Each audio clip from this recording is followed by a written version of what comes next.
Good morning and welcome to Talking Point on this wet and rainy Wednesday morning. But we're all very happy because tomorrow is a public holiday, so we're going to bear it for today and see through the day. And I'm pretty sure that come 4 o'clock this afternoon, everybody's heading to some sort of party somewhere because, boy, has this week been exhausting. But nevertheless, we're very happy that you're with us this morning as we continue the conversations into the latest happenings in our beloved Twin Island Republic, that is Trinidad and Tobago. I'm Keaton Shaw.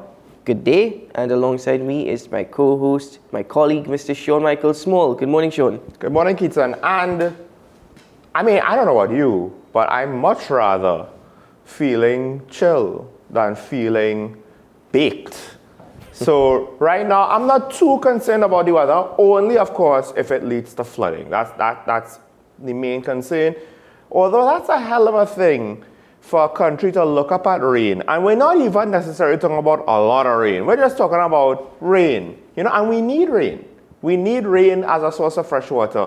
But yet every time it rains more than a light drizzle, we do have to worry what part of the country is going to be underwater today. That's a hell of a thing. We live in the tropics. The tropics have a proper drainage. And so I guess when the rain falls, you have to walk with your scuba diving equipment. You also live in the tropics where potholes have turned into swimming pools.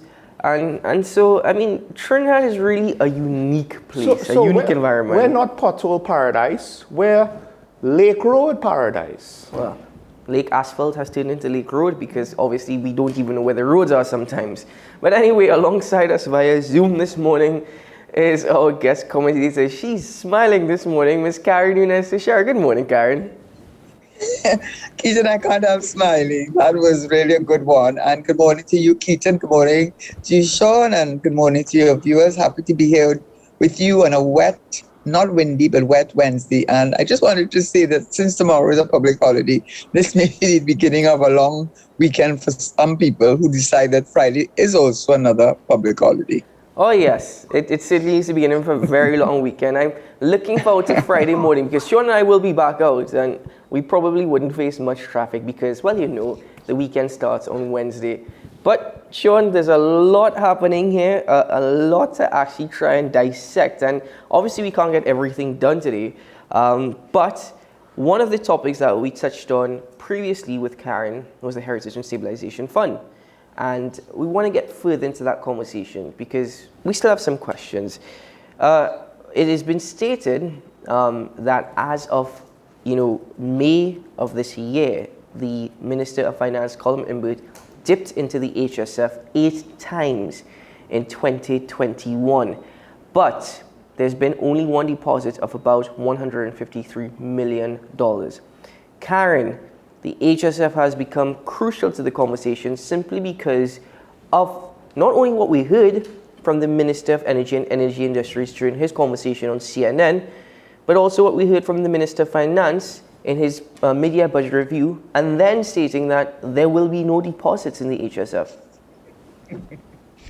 Yes, and I'm glad we're back onto that topic. And by the way, I think the ability to have dipped 8 times into the HSF is because they made an amendment to the Heritage and Stabilization Fund Act in 2010, added the conditions under which they could withdraw, and also, I think, gave them the amount of $1.5 billion. I don't know if it's in TT dollars that they could withdraw within a particular period. But to come back to the precise question, why that issue is of some concern to me, and I hope the Honorable Minister will answer the question more seriously, because I imagine others would want an answer to the question, and that is, when he gave the mid-year review, he was very pleased to say, and gleeful, I would say, to say that our GDP, gross domestic product, the value of all our goods and services for that particular year, a fiscal year, had gone from 140 billion to 180 billion, which has very little to do with productivity. More, it has to do with the fact the prices of energy prices have gone up. So this is where the HSF comes into play. Having said that, he then rebuked, took it as a rebuke to those who don't seem to know the difference between revenue and GDP, revenue being the government taxes. Yes. So what I found very troubling or very worrisome or curious was that the minister at the media review said that because of how well the economy has done, especially in the energy sector, natural gas, petroleum, that he is going to be making a deposit into the Heritage and Stabilization Fund. And that was received with much hand clapping, obviously, from his side. And that he was going to deposit it in US currency as he was required to do by the law. Mm-hmm. So, and the reason for that is, as we know, the legislation under which it is governed says, Section 13 says that once the budgeted price for petroleum exceeds 10%, and it definitely did from as early as October last year, which was that natural gas was $3.65 and crude oil was $65. We know it's going way and has stayed very much above that. Both gas, natural gas, and crude oil, which are both petroleum products, that once it exceeds it by 10%, then 60% of the excess revenue earned, petroleum revenues earned, are to be deposited from the consolidated fund into the Heritage and Stabilization Fund. And he then said, well, this is what is going to happen, and we're going to make that deposit. A few days later, Dr. Charles, I believe, asked a question, very reasonable one, because I also wanted to know how much it was, because we do it every quarter. He rebuked him, and in good Trini style, I would say, buffed him, and told him that clearly he does not know the legislation, and clearly he does not know the act, because the act gives you the definition of what is petroleum revenues. And he says it's the supplemental petroleum taxes, it's the profits, petroleum profits, and also royalties. So what I did not understand, and what I still do not understand, is that if you just a few days earlier were absolutely sure as Minister of Finance that you were going to make a big, and you didn't say how much, a deposit into the HSF. Mm-hmm. And then a few days later, when asked how much, you rebuke the opposition member and say to him that we have missed the mark by $103 million, so we can't deposit anything. So the question that arises from that is, obviously the Prime Minister himself didn't know what he was speaking about. How could that be? I really don't understand, because it would have been 2 quarters that would have passed. But what is more of an issue for me is, if they did not have any excess funds to put into the HSF, has it anything to do with what the oil companies have been paying by way of special petroleum taxes, by way of royalties, by way of profits? I know, for instance, for Heritage came to an agreement with any company that was doing inland drilling, like Touchstone was one of the companies, the supplemental petroleum tax, when they had to pay it, was moved from 50% to 60%. I know that. But I'm wondering whether there were changes made to with other oil companies, given the state of the economy and the world economy in 20 and 2021, that is why there's nothing to deposit. It's still a question that has not been answered. I think this topic goes now back. So there are obvious questions. To me, it's about communication. Because I'll always give the government, and if it was the UNCA in government during this difficult time, I would be doing the same thing. In that, okay, I get it. COVID, the price of oil before COVID was low, now it's high, but there's a lot of challenges. I understand that. We still judge you based on the parameters of what's going on currently, right? We still should and could do that. And just like with the AG, with what should have been something very obvious, right? Not putting a deposit into the Heritage and Stabilization Fund, that should be an obvious question. Somebody is going to ask you this question. Mm-hmm. Should you not be prepared for this question to give the country a suitable explanation as to what's going on?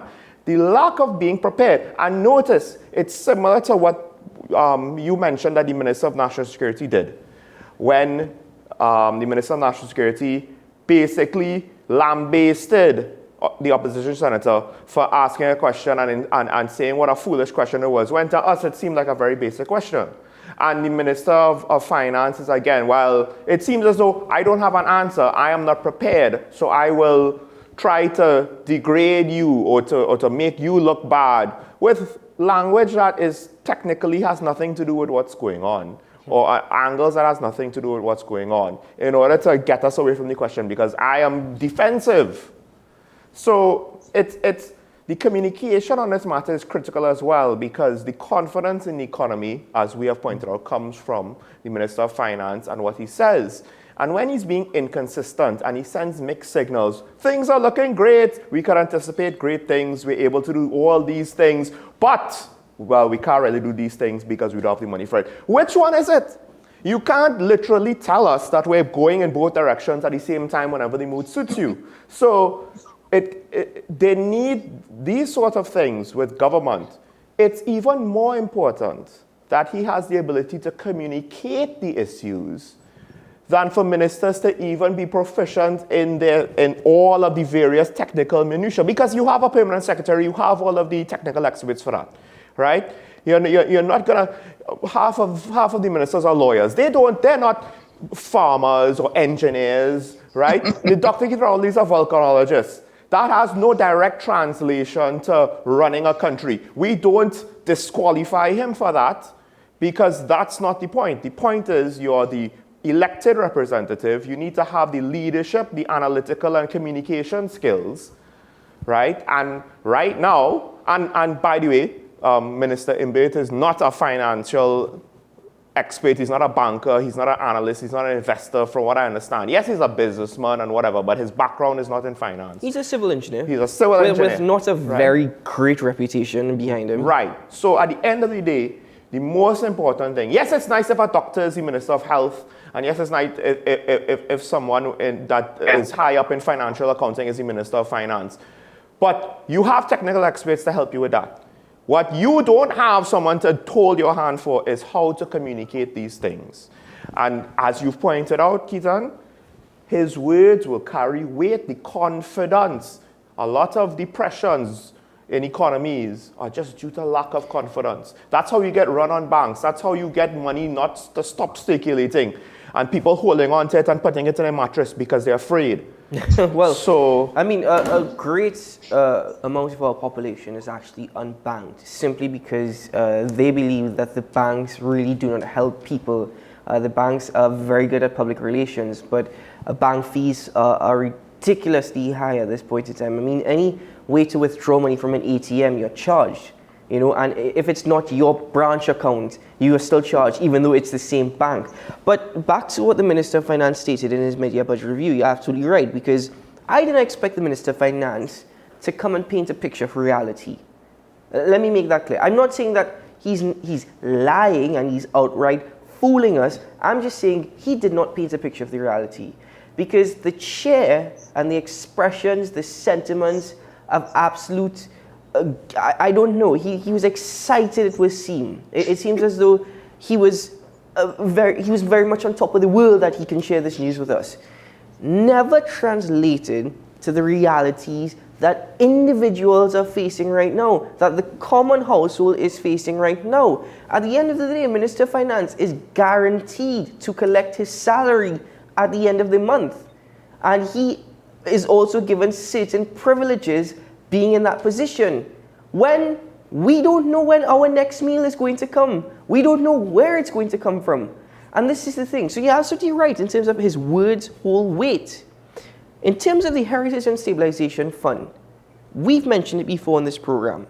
The minister tends to overestimate oil and gas prices in his budget. But if we look at his 2021 budget presentation, he estimated it on a price of US $45 a barrel. Now, somebody make sense of this to me, because the average oil price in 2021 was $66.26 per barrel. $45 he estimated it on. And we only deposited $153 million while dipping into the HSF 8 times. Karen, I'm not sure if I'm fully understanding the picture, but I don't know if you could explain this any better. It's even worse this year. just by the way. No, it's worse this year. It's worse this year with regards to the discrepancy.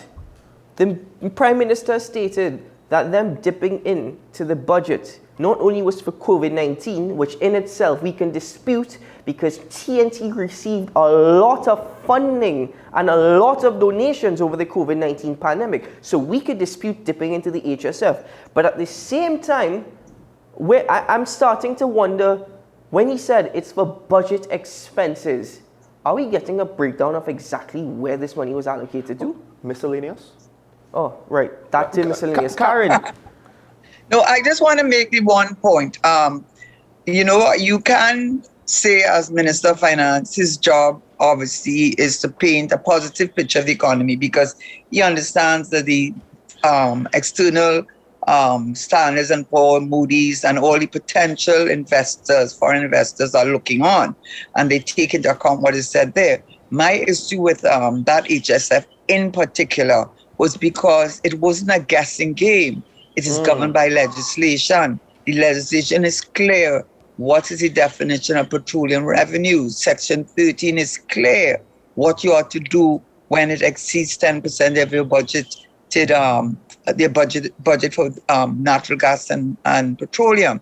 So those things were very, very clear. So what I found difficult to understand, if the formula is set out so clearly for you and the parameters under which you operate are not left to your discretion, but are governed by specific legislation, then I cannot understand how on the mid-year review you could have said you were putting money in when you turned around a few days later and said you missed the mark by 103 million. And that really goes more than anything else, to having confidence in the economy. But the Minister of Finance is not the Prime Minister, but he speaks on behalf of the Cabinet. And when he presents the budget for the country and gives an overall performance of the economy during for the period, what he is doing is hopefully building confidence in the economy for people to want to invest, both locally and internationally. And my point that I was really trying to make is that to date, as far as I know, he has given no explanation as to why he was able to say one thing one day, another thing another day, because he does have experts in his, as I did when I was minister. Minister of Finance doesn't have to be a financial guru, by the way, but that's another conversation. But he would have gotten the information from the budget division, from the Ministry of Energy. They would have given him all the data. They would have worked it out, and he would have had a good idea that there was going to be a significant deposit. And for him to come and say something like that, and then 2 or 3 days later take almost offense and umbrage at being asked the question that you raised, does not inspire confidence in you as a minister and as a consequence as in the government of Trinidad and Tobago.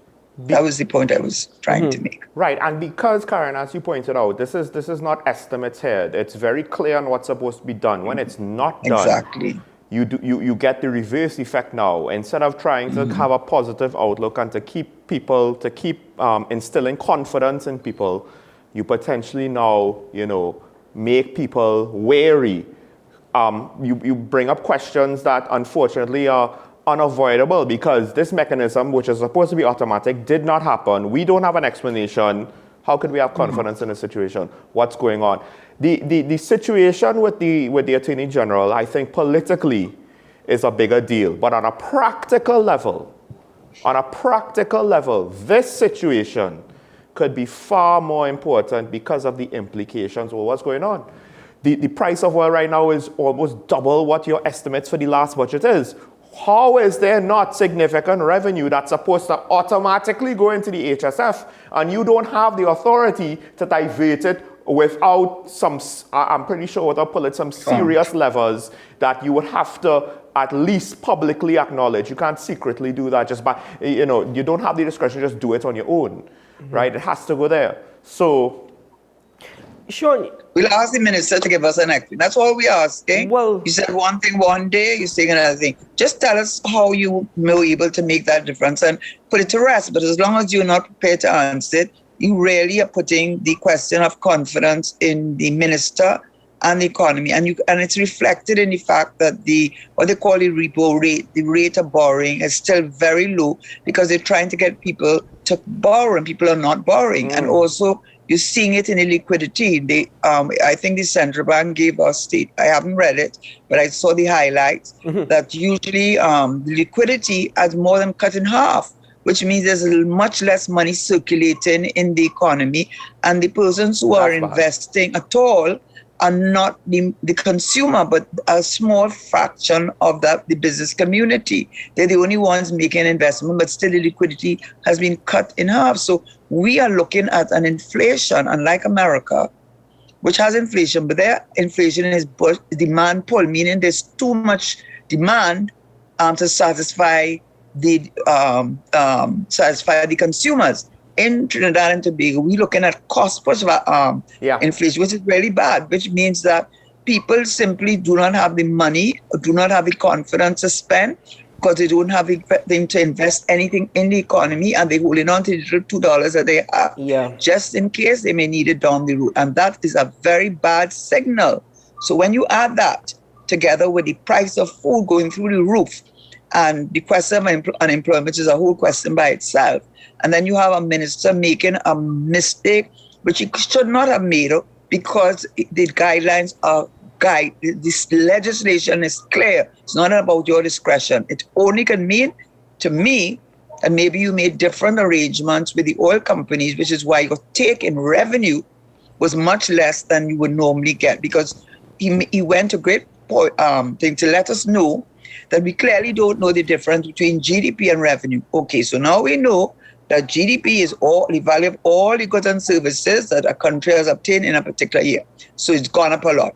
But revenue is the taxes. So it makes me wonder, what was the petroleum revenue? What were the taxes that these companies paid that you don't have any money to put into the HSF when prices of oil and gas are going right through the window? Well, I mean, it doesn't make sense. The final point I wanted to make ties into what both yourself and Karen have mentioned this morning, and that is, well, first of all, in relation to the Attorney General, whether or not the Attorney General remains or whether or not he is dismissed and replaced, that does not affect in any way the disposable income of yourself and I. Exactly. Right? And one economist suggested that an average household spends up to 45% of their income on food every month. The thing is, disposable income and the spending power of households have decreased. And when I say decreased, I mean dramatically decreased as well. Because of prices going up, and simply because of the repercussions associated with, well, unfortunate business that occurred over the last 2 years. Then it goes back to what Karen is saying, and I've mentioned it before in the program. Businesses that have survived the COVID-19 pandemic are looking to continue to survive, to sustain what they have. Very few businesses and very few individuals are actually spending their money in terms of investment simply because there is no security. It's too risky at this particular point in time. So you're not going to see businesses expanding greatly except those who have great purchasing power and is guaranteed that the services or what they supply will always have some sort of, well, it'll sell. For a prime example is Starbucks. It amazes me how Starbucks is still able to expand. But at the end of the day, if Starbucks raises prices to $60, you're still going to see a line because that's just how we are as a nation, which, by the way, we need to change. The point is, with all these lovely conversations that we're having, if the Minister of Finance were to answer the questions and if the Prime Minister were to be a bit more frank with us, instead of telling us, we'll make it through, TNT will survive. I mean, thank you for trying to bring a smile to our faces, but be a bit more frank with us. Not only will it save Sean, Karen, and myself a headache, but at the same time, we might run out of topics to discuss if that was the case. Nah. So, I mean, do us all a favor. Do us all a favor. Anyway, Karen, Sean, I think we're going to put a pause there for now. Yeah. And while Sean fills up his cup with Nescafe, I'm going to see if we have any Milo, unless you drank it all out. I mean, don't look at me. Well, Karen is via Zoom. She's not in studio, so... There are other people in this building, Keaton. going to bring out my bottle of Nescafe to show you that I am a Nescafe. Well, I don't, but my daughter does. Anyway, folks, we're going to take a quick break here on the program, and when we return, we'll continue the conversations this morning.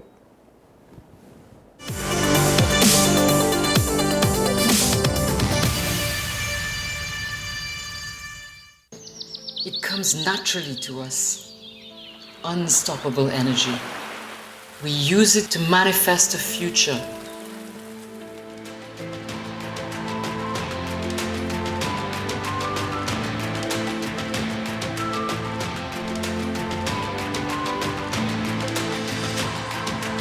A future where energy takes new forms and is used in new ways for all of us.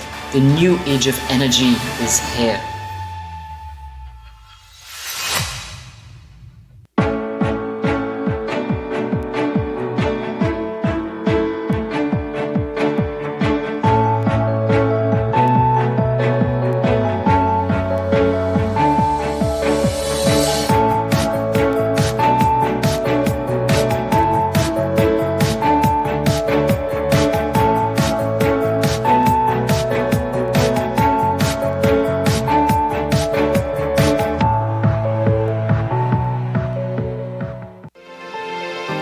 Burning questions, urgent topics. Welcome back to One on One, the show where we tackle the most current and pertinent subjects that are affecting all citizens, where we ask the hard questions and have in-depth conversations. What separates One on One from other talk shows is that the conversation stems from a younger perspective on topics that affect the fabric of our society. One on One, Wednesdays at 10 a.m. on WESN Content Capital. Let your voice be heard. Call Madam Fix It on WESN, the only place that effectively helps you with your woes. Having problems getting onto government agencies, water woes, NIS and pension problems, potholes, and much, much more. Call me, Madam Fix It, every Monday, Wednesday, and Friday, right here on WESN. Let me fix it for you.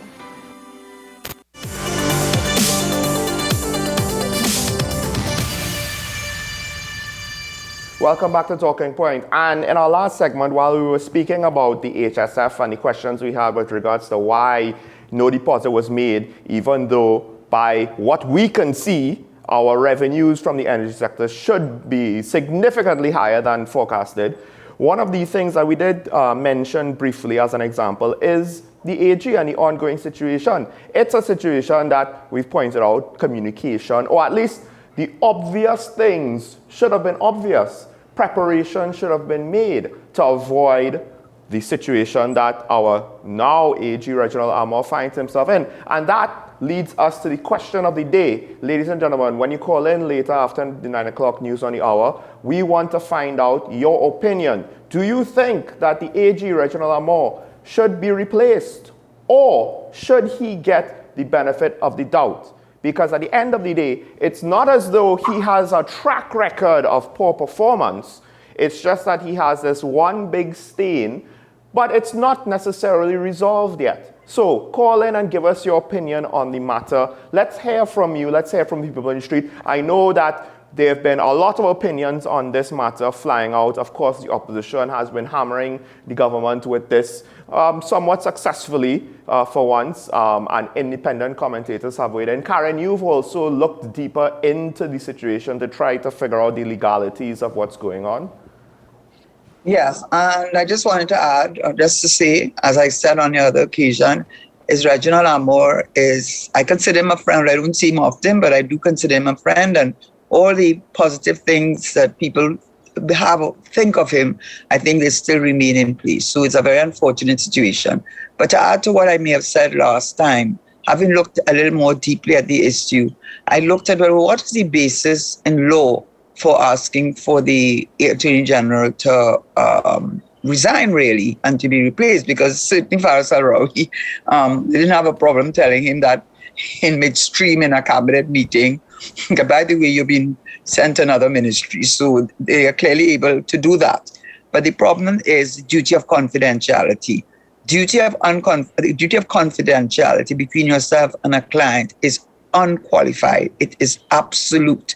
And so when Brian Quaitung was the client of the Attorney General, when he had no inkling that this is what was ahead for him, one of the things that Brian Quaitung and the other defendants that would have been involved in the airport matter is they have to be able to disclose everything, things that they might tell their own wives, their own family, because then the lawyer cannot properly represent you. And one thing a lawyer always wants to know the answer to every question he asks. And he doesn't want a question asked that he now has to turn to you and he says, but you didn't tell me this. Well, I didn't want you to know, but then, So the point is, it's an absolute requirement. So even when the retainer comes to an end and he's no longer your client, that duty of confidentiality follows you to the end of time. So we cannot underestimate its importance. So having acted for him in a matter, although this is a civil proceedings and it's being heard in Miami because part of the firms that were involved in the airport were American, and this is going after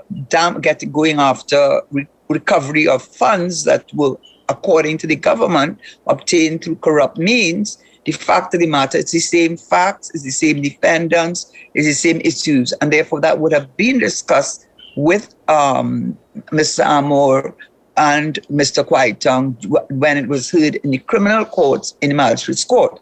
And I think what is the more, so that he has a duty of confidentiality. And what the law says is that even if you feel that you can separate yourself from it, they said through inadvertence or accidentally may disclose information that is prejudicial to your former client. And your duty under the Code of Ethics, it spells out the duty. You have a duty to your client. You have a duty to the court as one of its officers. You have a duty to your fellow attorneys, which is where the law association comes in. But very importantly, you have a duty to the public, and one of which is the administration of justice, that you have a duty. And he is not just an ordinary lawyer. Not only is he senior counsel, but under our Constitution, I think Section 76(2), unfortunately, any matter that is brought forward against the state in civil matters, whether in the country or outside, is the Attorney General, is the representative of the state in those matters. So what is the big issue here? And you said, given the benefit of the doubt. Well, I don't know if that's maybe the correct words, because in his affidavit, which is sworn evidence, which is as good as going in the witness box and saying what you said, except you're saying it in an affidavit and sworn to before a commissioner or notary public, as the case may be, depending on where it's being used. He said that he was a junior counsel in 2003. And that is not true at all. And there's no way he could not have known that he was on senior. When you become senior counsel in Trinidad, in the Caribbean, that is the highest accolade that you could achieve. And your lawyers do not refer to you as Mr. Amor or Reggie. They refer to you as senior at all times. And senior certainly does not do the note-taking.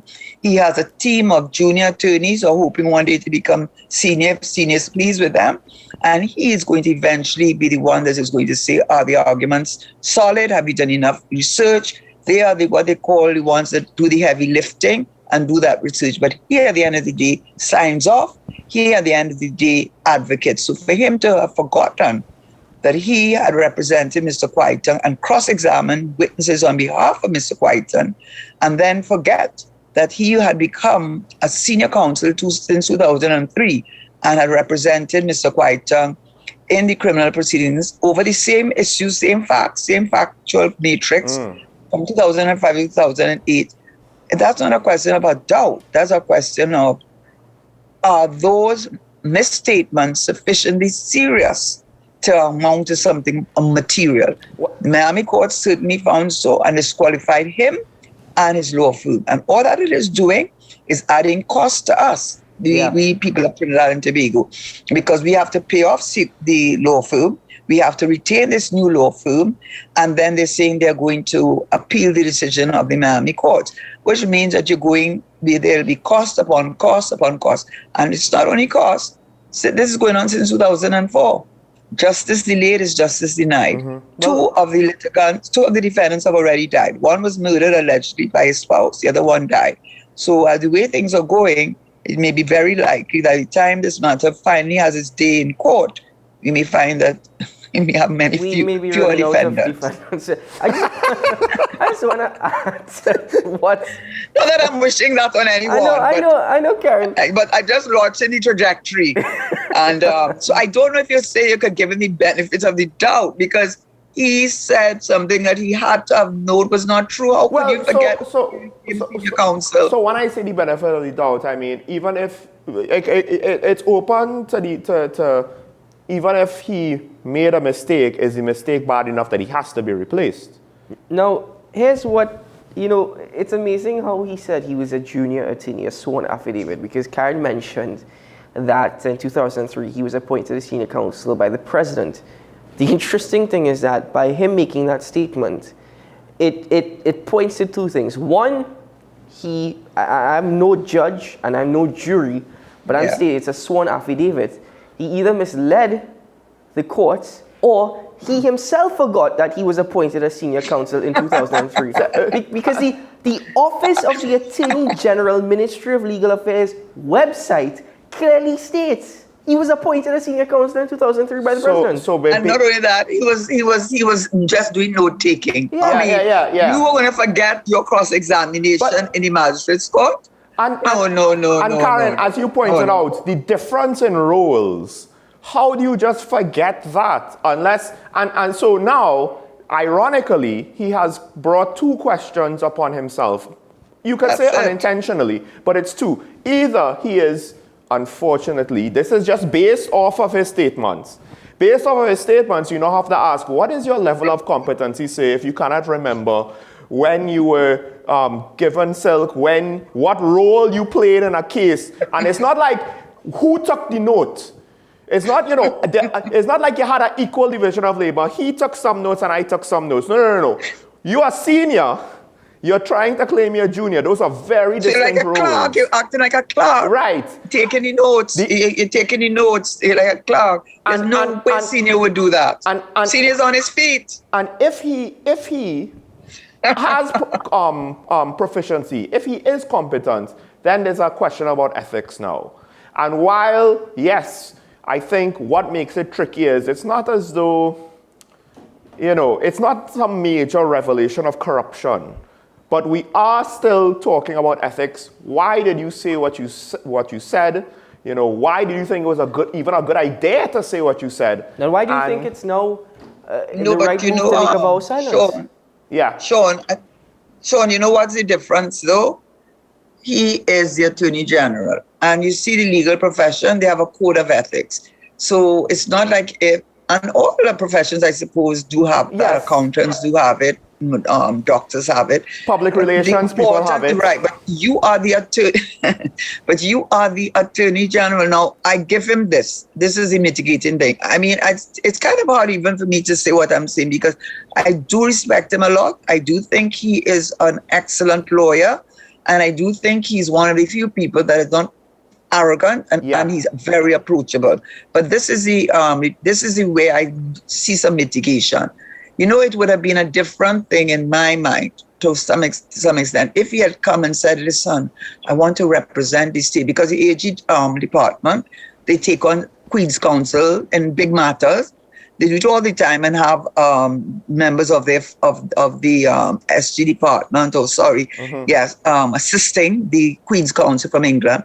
It would have been a different thing if he had come and said, and he was in private practice and said, I want to do that case, I want to do that case. I'm already familiar with the case and I know the facts already. Give me the brief.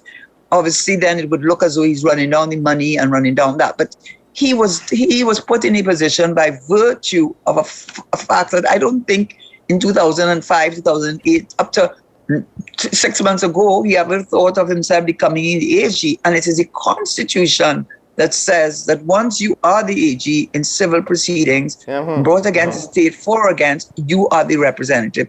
So where he went wrong, this is where he went wrong, in my respectful opinion. That affidavit, for sure.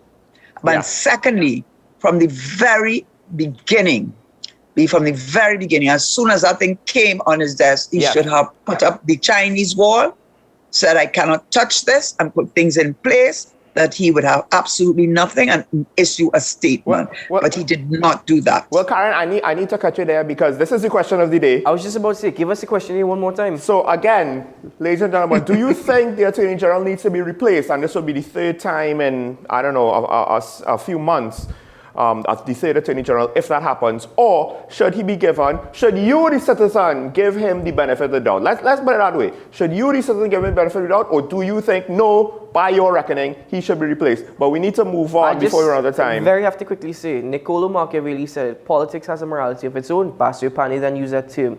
It now seems that the office of the Attorney General has a morality of its own. Oh, yeah. But in answering the question, just remember, we are not judge nor jury. We are only basing this off of what we know and the discussions that we've had.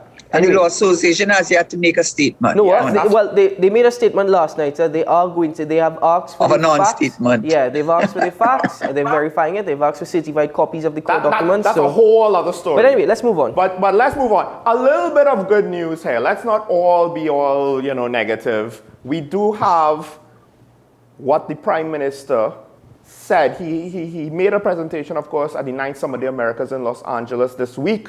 And there was a part of that speech that he gave which Karen thought was very commendable and which I think actually reveals certain aspects of our country's future, the direction that the Prime Minister is potentially considering or looking for us and maybe looking for hope. So we have a short clip of part of his presentation. Let's hear what the Prime Minister had to say in Los Angeles. Whilst we can report that the Republic of Trinidad and Tobago is a strong and stable democracy, we have not been without our own challenges from time to time. We who have consistently been included in each of the 9 summits of the Americas, held since 1994, are the smallest country in this hemisphere to have hosted the Summit of the Americas, the 5th summit in 2009. We know that small does not mean insignificant. We know that the practice of democracy is neither a cloistered virtue nor an automatic one-shape-fits-all.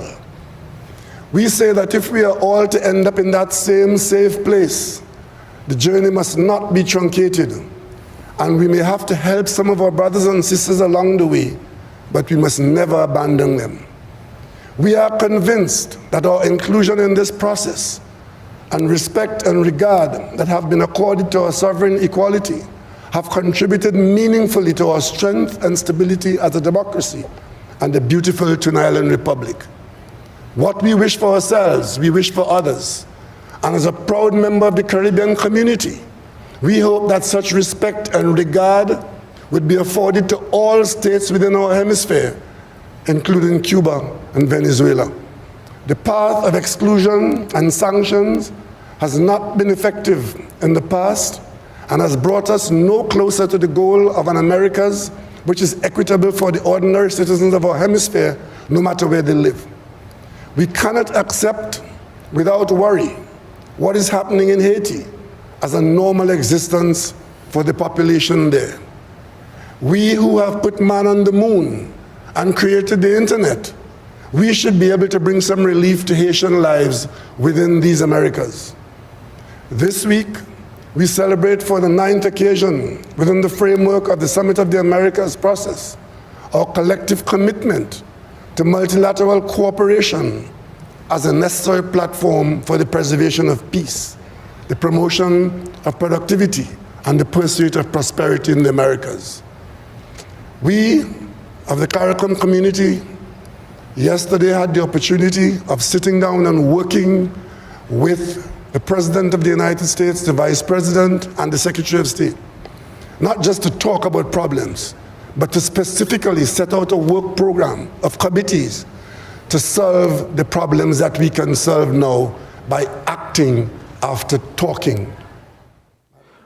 We know that small does not mean insignificant, Mr. Prime Minister. That's not what he meant. I thank you for that statement. Mr. Prime Minister, Karen, I thank you for pointing out, yes, the Prime Minister's words were very impactful. That small does not mean insignificant. But moving on, though, he mentioned 3 countries there in particular. He mentioned Cuba, he mentioned Venezuela, he mentioned Haiti.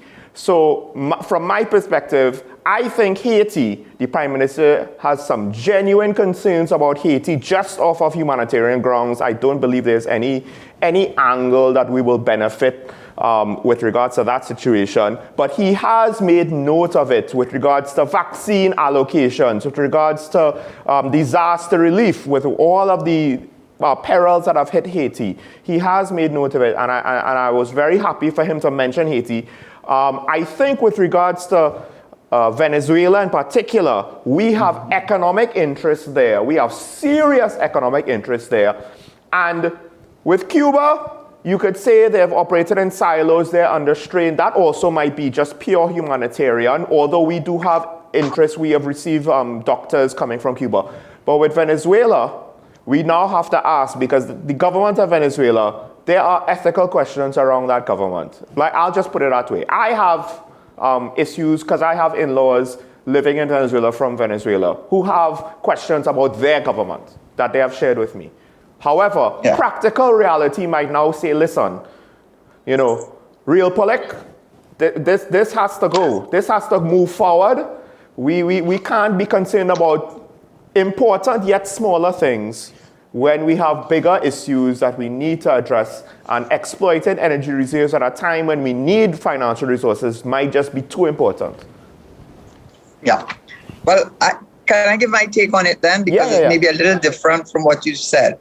I thought it took tremendous courage, and I use that word, courage, for our Prime Minister in the face of the Americas and North America, which has been particularly, particularly during Trump's time, and it still has continued to some extent, and to some great extent under Biden, to take a position with regard to Venezuela. And he has been consistent with that and Cuba. So Haiti is a whole issue of repatriation, which I don't think we want to go into. And then Cuba is a whole situation with Fidel Castro. But I'm talking about Venezuela. Yeah. And the reason I mentioned Venezuela is because we are an energy dependent economy. And why it has continued like that, we're not going to be talking about that. But what is clear to me is that the Prime Minister is reading the play. He's reading the geopolitical scene and recognizing that even America is having to step down from its position. And therefore, the whole plan, the Dragon Field, you must never forget that Dragon Field plan, which is Shell was supposed to build this pipeline and then take it to some rig, I can't remember what is the rig, and then it would take it to the Point Lisa's industrial estate. And it is the Point Lisa's industrial estate with methanol and urea and all its petrochemical products going through the roof right now. So our problem in Trinidad is not the price, because the price is right. What is wrong is that we simply don't have the gas. Yeah. And the one savior for that Trinidad looked at was Dragon Field, because I was advised by a petroleum engineer that the distance between Venezuela and Trinidad to the PET is much shorter than from the Guyana. But why I admire him is because he understands, for example, America has told Eni, which is one of the largest oil companies in Italy, and Repsol, which we know because they operate here, Spanish oil company, that they can begin buying Venezuelan petroleum, and selling it to European countries. They have given the nod of approval a few weeks ago, for them to be able to buy Venezuela. That was unheard of. Secondly, the Biden has also indicated that some of the refineries that they had closed down, that they're looking at reopening it, because his biggest Achilles heel, if I'm pronouncing the word correctly, is the price of petrol at the petrol station. While the economy is doing well in many other ways, the inflation is being pushed by oil prices. Then you're hearing them saying that Chevron, which is the only oil company, U.S. company still in Venezuela, that they're relooking at the arrangements where you allow Chevron to start some level of negotiation. I think initially to protect their interests, but what the message is coming across loud and clear is Europe cannot do without Russian oil. America is obviously concerned that Russia is selling its oil to China and India, where there's no such agreement with China and India not to sell their oil and gas. And between Russia, China, and India, they can be a real challenge to America's supremacy in world politics.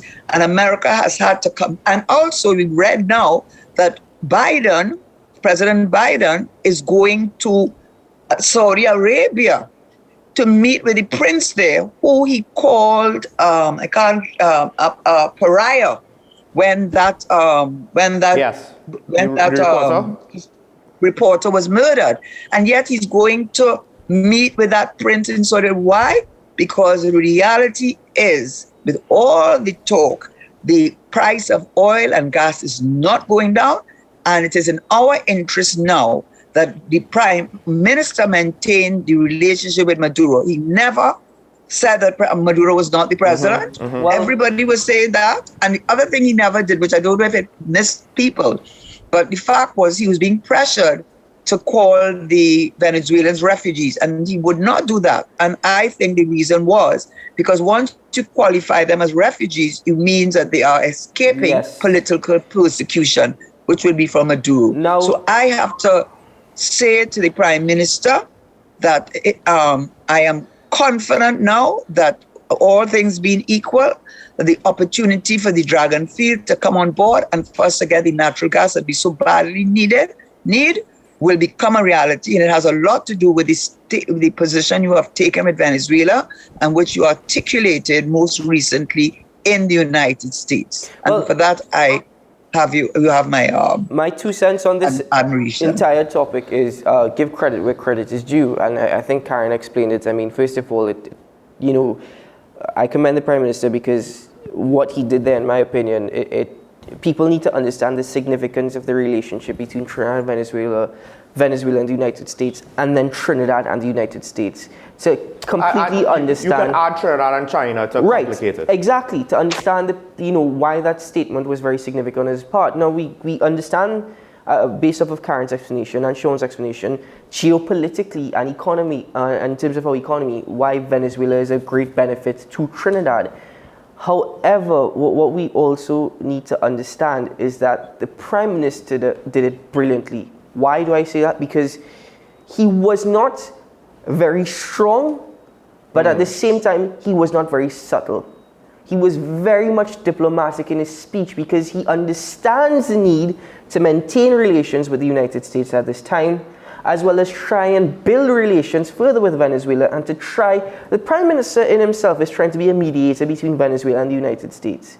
So again, he was not strong, but he wasn't subtle. And I think he did it brilliantly. And I give him kudos to that. Diplomatically, I take my hat off to him. He pointed out he met with the Secretary of State, the VP, and the President, as well as the fact that, yes, the world is being more accepting of Venezuelan oil, but at the end of the day, I think his stance was always, you could interpret it as pro-Venezuela, and he's still trying to push for it. As much as it's open up now, he's trying to push that Venezuela get even more accepted.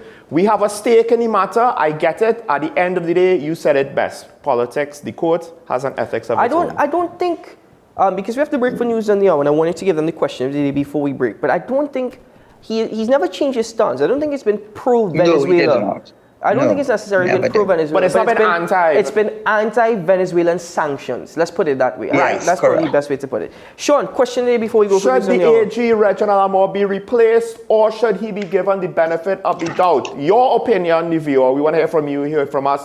Let's hear from you after news on the hour.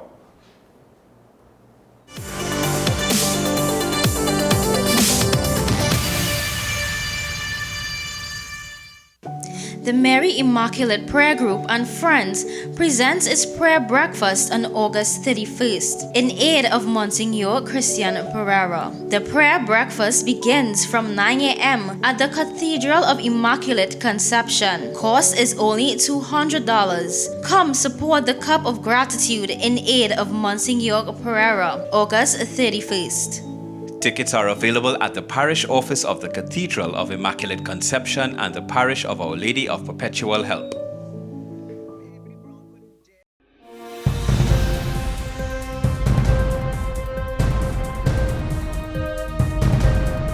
Seven is out. All day is in. WESN News on the hour.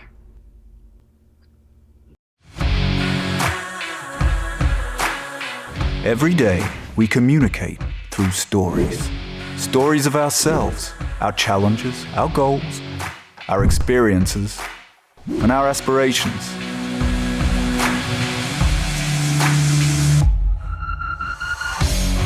Storytelling is an art that we have mastered. WESN Film Studios comprises a collaborative team of experts with extensive industry experience locally, regionally, and internationally.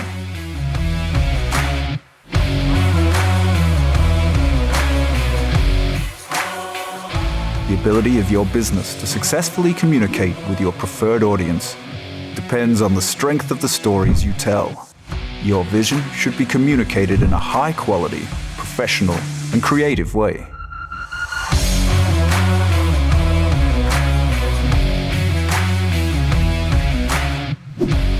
From concept to post-production, advertising to film, multi-camera productions, live events, streaming, and virtual conferencing, we are WESN Film Studio.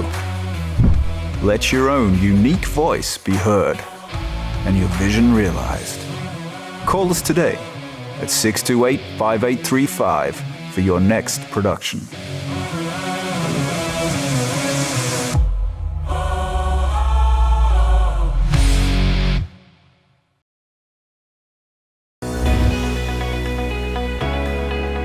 In this season, we talk more about health, wellness, and everything in between.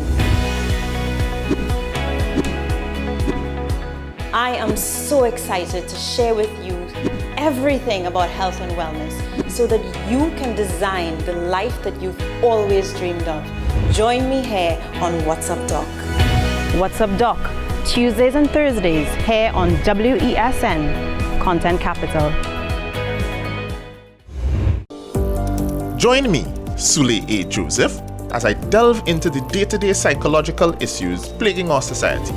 We will discuss behaviors that encompass the biological influences, social pressures, and environmental factors that affect how you think, act, and feel. Sight, Thursdays at 11 a.m. only on WESN, Content Capital. Let your voice be heard. Call Madam Fix-It on WESN, the only place that effectively helps you with your woes. Having problems getting onto government agencies, water woes, NIS and pension problems, potholes, and much, much more. Call me, Madam Fix-It, every Monday, Wednesday, and Friday, right here on WESN. Let me fix it for you. AM Prime on WESN, the only place from 6 to 7:30 a.m. where you can get the most analytical and thorough interviews and regional reports. The Barbados Labour Party, led by the Prime Minister Mia Amor-Motley, once again able to achieve a clean sweep in yesterday's general election. I think a lot of people have underestimated the power of Tobago nationalism. If the government is afraid to say it, I, Martin George, I am saying it this morning on your show, Andy. There will be no carnival before Ash Wednesday. Grab a cup of coffee and start your day right watching AM Prime with Andy Johnson weekdays from 6 a.m. Only on your Content Capital, WESN. Granddad? Huh? What has CNT given to the world? Well, we invented the beautiful sport of good racing. We showed everyone how to go low with limbo. And we brought steel pan and soca to the world. Wait, wasn't the Zinger invented in 1984? Yep, and I couldn't be prouder. Get the double-breaded, extra juicy, 100% Trini KFC Zinger, only at KFC. As a mother, convenience is a gift. With so many things to juggle every day, I need ease when doing business. Thanks to eyewearsolutions.com, I can order my contact lenses, solutions, and even sunglasses all on the go. Registering and ordering are easy. Plus, I get delivery right at my door or collect in-store if I choose. eyewearsolutions.com. Now that's convenience in a click. Visit eyewearsolutions.com today and enjoy 15% off your first purchase of contact lenses.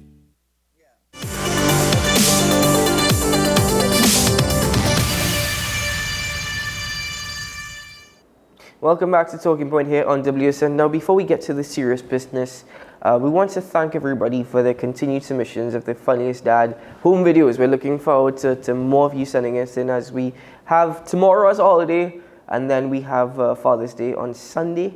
I forgot Friday. Friday's a working day. Don't forget Friday's a working day? Don't forget Friday's a working day. I know we live in Trinidad, but oh gosh. Anyway. You sure Friday's a working day? Well, I guess, well, folks, if we don't see Sean on Friday morning, we know why. Yeah? I mean, come now, man, Keaton. Come now, man, Keaton. If they don't see me on Friday morning, give them the question of the day. Should the AG, and that is Senior Counsel Reginald Amor, he is a senior counsel, he tried to pass himself as a junior, be replaced? Or should he be given the benefit of the doubt? As Karen said, his record is pretty good. Pretty good. So he might be the best AG we could get. Listen, I just personally think having a note taker as the Attorney General is poor. We should have somebody who could type. Hey. A note taker as the Attorney General is still an upgrade from the last Attorney General. Oh my gosh, did I say it out loud? I'm sorry. You mean a sophisticated gyro man?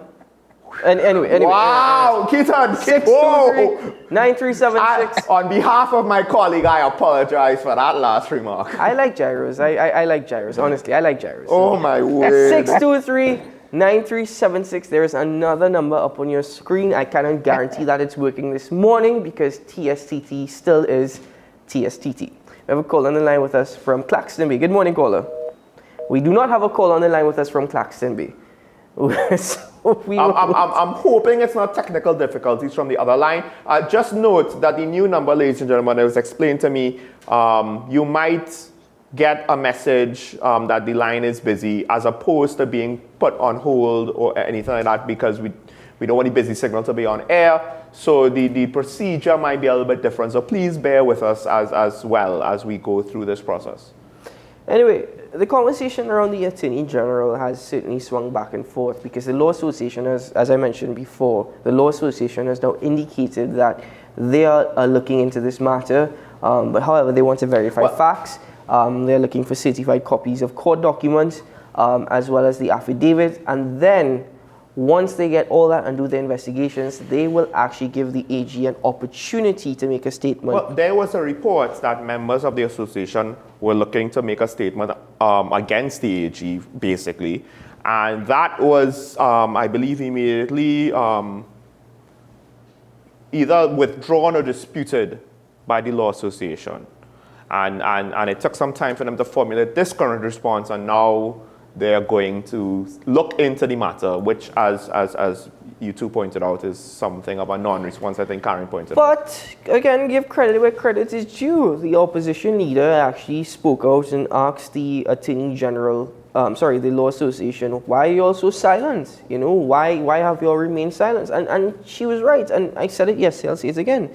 The opposition has been doing a decent job in actually sticking to this particular topic. Now, the other point that the opposition leader raised, which is something that we have not touched on, is whether or not the Attorney General actually committed a felony. Because according to United States law, perjury is a felony, which means imprisonment. Now, we have a Perjury Act as well, according to Karen. But I don't think this will necessarily, I mean, this is something that needs to be clarified because we don't know the entire lingo. Which is funny because it's a matter that has national interest, but it was in a foreign court. We have a caller from Diego Martin on the line. Good morning. Good morning, Mr. Shah, Mr. Paul, and Mrs. Karen Nunes Shishera. Good morning. Morning. All right. The AG should go. And let me tell you why. Please do. Remember Section 634? Yes. Yes. Yep. What was the desired purportedly result for that? For a case to collapse. Remember the Sat Sharma issue? What was the desirable result for a case to collapse? No, the case eventually root him out of office. So there was a integrated backward strategy for it to get that result. What I am saying is this is similar to that. I'm not saying people match. Was it purposely done for the case to collapse? Because everything, two options. We spend plenty money appealing and get a new thing, or it collapse. Let us get to know the players in these things. Brian Crichton was a Minister of Finance in the Patrick Manning's administration, Trade and Finance. He was brought into the PNM by Vervin D'Souza, an actress. He was introduced to Ferguson. All right? What I'm saying, in the genesis of all of these things, these were players in the bosom of the PNM. I'm not casting anything, but the way I see it. The genesis of all of this is Cosa Nostra to help the Brotherhood of Wrongdoers. I go on and say no more. I mean, thank you, caller. That first point there with Section 34, at the very least, I think you could argue, well, the situations are somewhat similar. So shouldn't we, at the very least, treat it similar? I believe Minister Volney more or less lost his job as Minister of as Minister of Justice. He's the Minister of Justice at the time. But let's look But remember, I had mentioned justice delayed is justice denied. Yes. And by the time this matter winds its way through the courts, well, I don't know how many defendants will be kept standing. But if we're also looking at this, I mean, just based off of the last call, because one attorney at law, whether or not we deem him as prominent, he's been in the media multiple times before, and he's now suggesting that it's premature to call on the Attorney General to resign or to be removed.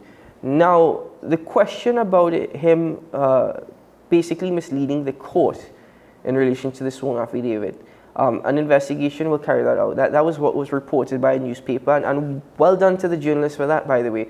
But the bigger issue is his actual disqualification from the court in relation to him being our Attorney General. That is a bigger issue. Does that lead to a conflict where we do not have an Attorney General that could act in the entirety of his position, basically? So that's basically what we're asking. And legal, I mean, officially, it's his office that is handling the case. Yeah.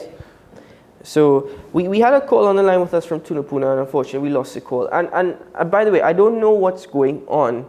I know yesterday there seemed to be technical issues between two networks, the two major networks here in Trinidad, and they were able to resolve that. Even when I was trying to get through to Karen yesterday, we had some difficulties. I wonder if you know the old saying of water on the line. Okay, Tunapuna again. Water on the line, you say? Well, about the rain, I don't know. We have a call on the line with us from Tunapuna. Good morning. Good morning, Sean and Peter and Mrs. Fichera. Good morning. I will be very short. Leadership is about responsibility and vision. I pray the Almighty God will give Dr. Rowley and enlarge his vision and responsibility for this PNM government. Thank you. Thank you, Thank caller. you very much, caller. A very loaded statement. I like That's a loaded statement. Yeah. No, the caller was less than 30 seconds. The caller was direct, and the caller gave two of the tenets of leadership. And trust me, powerful statement, but direct. I mean, and therein lies at least my question. I don't want to speak for both of you all with regards to the PNM and who really is in charge. Because one of our guests, I believe from last week, basically, by his estimation, well, it's the financiers who are ultimately in charge over there. So the politics of the party is spilling over potentially into the government. Good, bad, I don't know.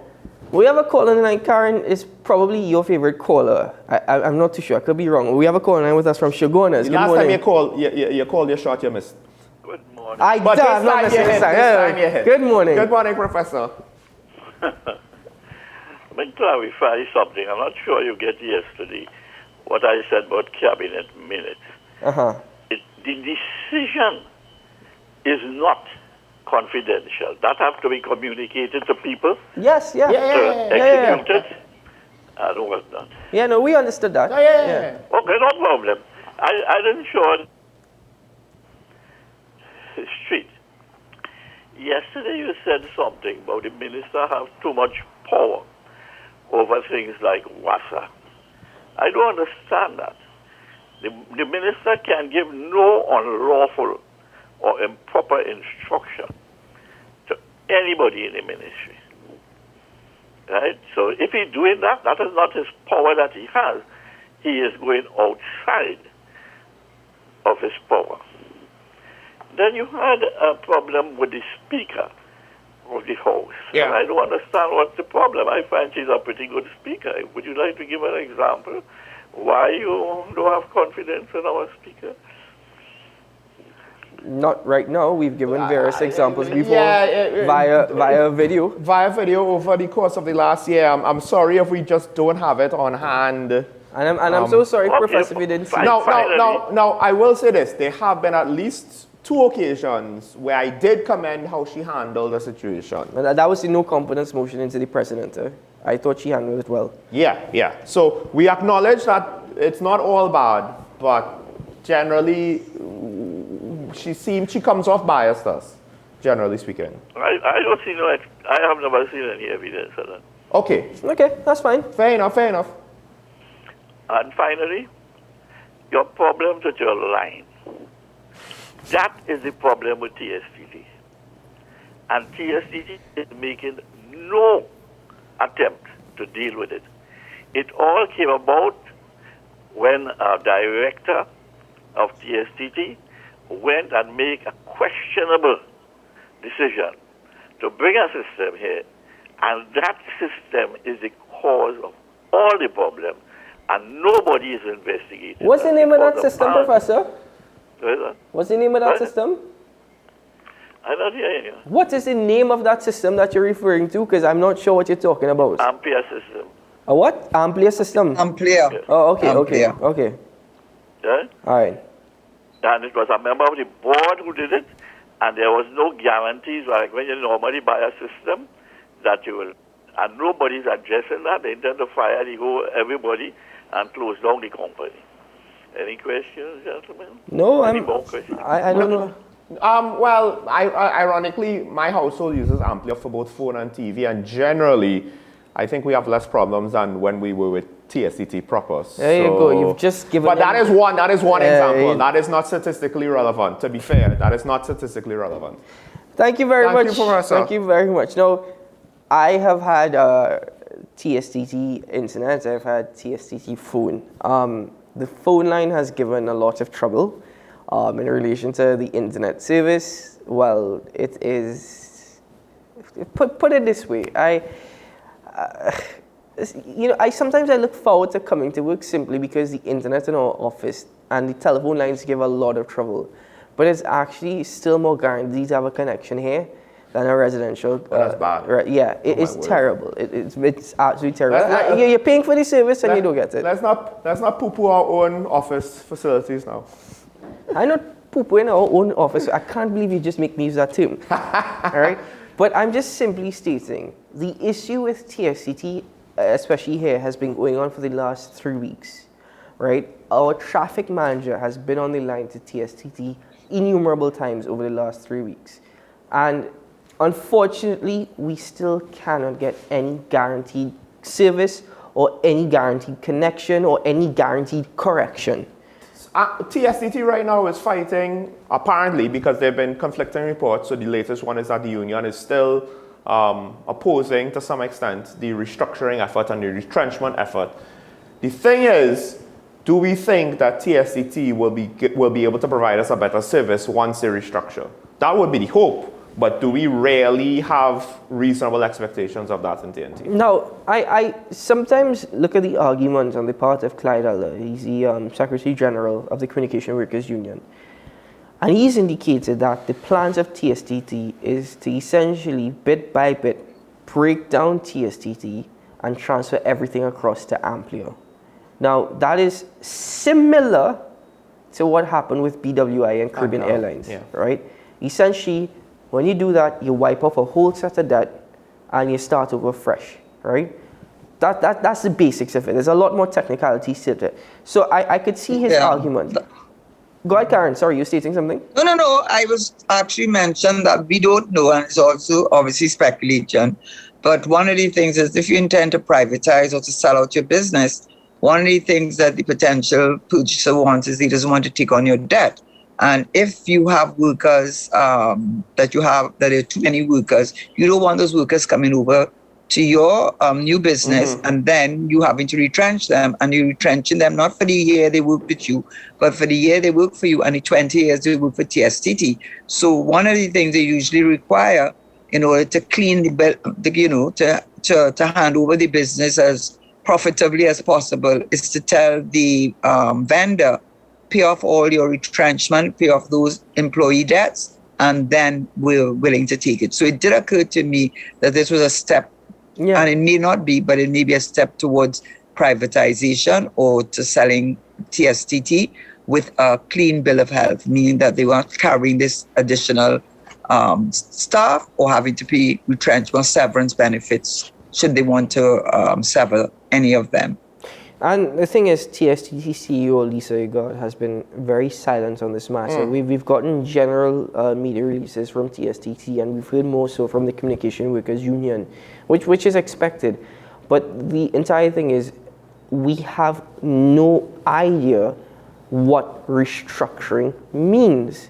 We don't know what restructuring means for WASA. Now, the Minister of Public Utilities has indicated, I believe, that by the end of this month, we should have the report. We should have a better understanding. He was looking at to do last year around this time. Exactly. So that's to tell you how the timelines might not matter. I remember when the Prime Minister said WASA is bankrupt, he's instructed the Minister of Public Utilities, and then he made that statement, WASA is bankrupt. Now, we don't know what that means. But when you focus on the other state utility, TSTT, I am not saying that work needs to be done not only to improve the efficiency of the business so that it becomes profit-making. Or at least break even. Right, exactly, and efficient. And they need to upgrade their systems and technologies and whatnot.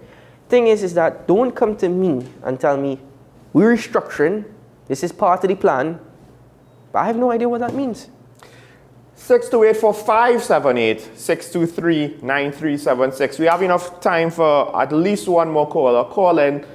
Do you have an opinion on the AG? The Royal Castle question today, should he replace or should we give him the benefit of the doubt? Do you have something else you want to speak about? Because we've spoken about a few things here that we have a lot of pressing issues. That, the AG issue, an important political one, but with regards to our economy, there are a lot of things going on. I think the TSTT situation is just but one of them. And my thing comes back to, with regards to the unions, how they are approaching their negotiations. And I think if the union, if they're fighting down to save one or two jobs, like I understand that, but in an environment where the industrial court is pro-labor, if this restructuring is going to go through and there's really nothing that you could do to stop it, that probably is a reasonable indication that TSTT has a good basis for doing it, for getting rid of, I think, ultimately 200 jobs, 100 something. No, 400. Sorry, 400 something, 400 plus, and 65 management jobs. So when you add that together, it might be close to 500 or a little bit above 500 jobs. We just had people scrambling for was it 200 cruise ship jobs? 2,000. Well, I think it might go up to 2,000, but at the start, I don't know if it started as 2,000. Regardless, long lines for cruise ship work, long lines to have to leave the country for periods of a time on a boat to find work. Well, I can't necessarily blame them. It's a job opportunity, and if I'm not mistaken, I believe you're also getting paid in US.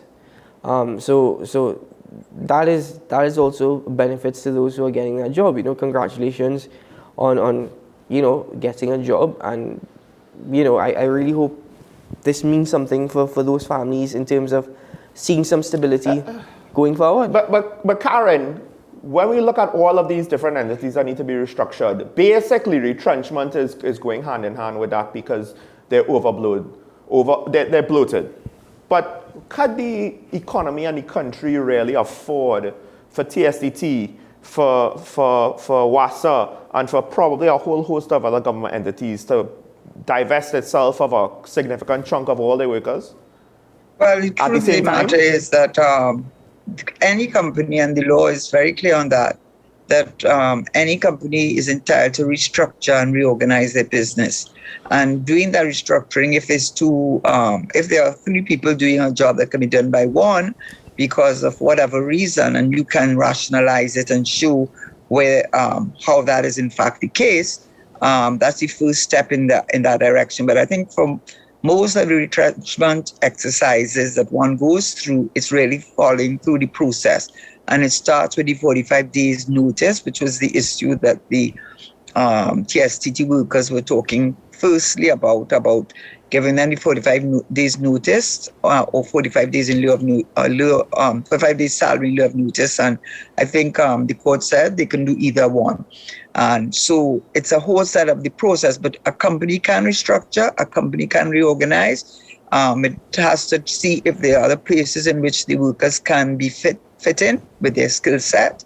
Also, whether, of course, you go through the whole negotiation process with the union, and there's a whole process involved. But can they restructure? Can they sever? Yes. And collective agreements always have the formulas for payment of severance benefits, and they say the circumstances in which they are to be paid. And if you don't have that collective agreement, you go to the Retrenchment Severance Benefit Act, Section 18, which tells you exactly how the minimum that you have to offer. So at the end of the day, I think that companies can restructure, because I think the general view is that most of these statutory companies, there are too many workers, and a large part of the cost is coming with paying salaries. So, well, I'm not, what is going to happen at the end of the day is that we're going to end up with a lot of unemployed people. Yeah. That's what you I just hope that that's the price, and it's fine if our entities become healthy and are long-term in a much better place, because that will help the economy to grow properly, to get more jobs, to then absorb those unemployed people. But if it's not healthy, we're running to bankruptcy. And very finally, Karen mentioned a lot of people are going to be jobless. And in my mind, I'm thinking TNT cannot afford a brain drain, yet it is happening because there are no positions for these individuals. So you're seeing a lot more people migrating now. And a prime example of this, That's true.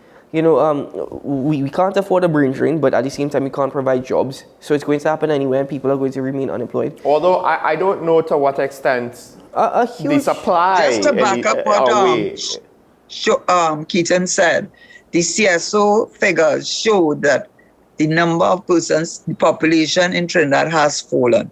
So there's some truth in that, from the 1.4 to 1.3 something. So there has been a movement, a migration from the data from CSO. Well, I will just add to that on Friday to conclude that. But Sean, Karen Nunes, Teixeira, thank you very much. I need to get out of this cool studio and sip on a cup of Nescafe. Yes, I mean, today is definitely a good day to have some Nescafe. Nescafe, you're going to have to pay me for stealing my line, though. Well, actually, never mind Nescafe. I forgive you. I'm stealing the line. I'm going to have to talk to my attorneys off there about Sean. I need to get me some Nescafe Cafe Cappuccino.